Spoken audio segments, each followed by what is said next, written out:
$2 trillion. That is the amount of student loan debt owed overall in the United States as in 2014 as cited in 2015 Gallup poll. Moreover, it was discussed in 2014 article in Education Economics that nearly 58% of college students end up taking out loans to have enough for tuition and fees.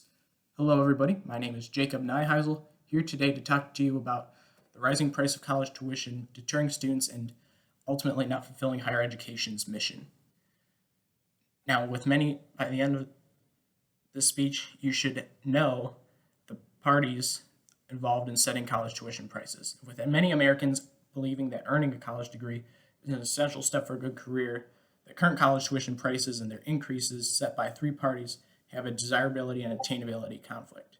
As all viewers are connected with the university in some way, it is important to have awareness of where tuition dollars go and how they are used. Additionally, demand due to these rising tuition prices could be stark for the job market due to unqualified candidates.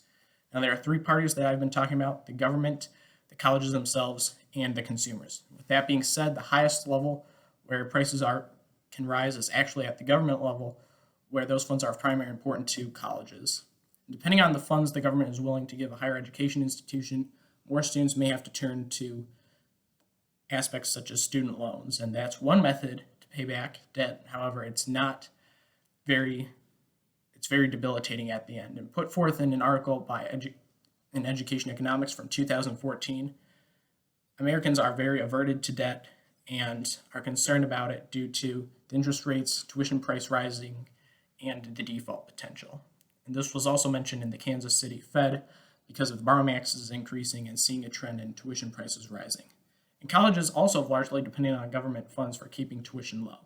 As in a 2019 article from the Kansas City Fed, as of 1990, 40% of college revenue was from the government compared to 20% in 2015. And this aid is not sustained in recessions. That's why it ended up actually falling. And it sent universities trying to better utilize their resources, and ultimately they couldn't, and they were not able to provide the aid that they should have to their students or those trying to look for an education during a recession time. Furthermore, after looking at the highest level of authority to see why the federal government plays a role in tuition prices, it's important to move one level down where the prices and services meet, which is at the college. And to keep the tuition prices at modest levels, colleges are required to keep a tight budget. Anything other than that necessitates raising prices. What a college does or doesn't have influences prices greatly because things such as endowments or donations, as cited in a Kansas City Fed article, those make or break the budget of the university. And nearly 8% of the production costs or the revenue gained from whatever services the college provides is directly given back to the workers at the university. And significant offerings, reason for these price increases, as cited in the 2014 Education Economics article, is that there's changes in the offerings by the colleges, and there's also having to pay tenured track professors who teach very, very few students. And it's possible, but it's also not likely, that colleges have tactics to cover these costs that may make sense to people. They may try and push more students to enroll. They may also try to increase housing prices and increase prices for meal plans, as cited in a 2014 article from Education Economics. And as described in a Washington Post article from July of this year, colleges who go online are offering even less services and less of a student environment while charging more, which doesn't make sense for the price quality return there. Now, considering all the increases caused due to potential college administrative inefficiency and lack of foresight by the government, consumer desires also create a double-edged sword, because as proposed in a 2014 article by Education Economics, competition to be number one may mean more resources, but it also means a higher cost as well. And that cost for quality, as mentioned before, may not necessarily be worth it.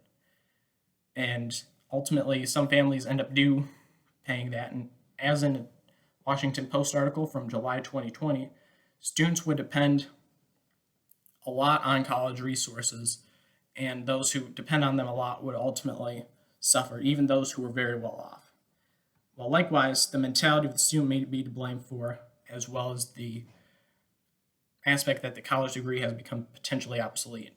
And as the Kansas City Fed put out, more community college or professional certificates with more jobs have emerged. And in the 2015 Gallup poll even determined that 30% of graduates strongly agree, the recent ones, that the college was worth the cost, and they were 1.5 times more likely to think it was worth it if there was a project or internship. After hearing this speech, you should be aware of the various influences on how college tuition prices are determined.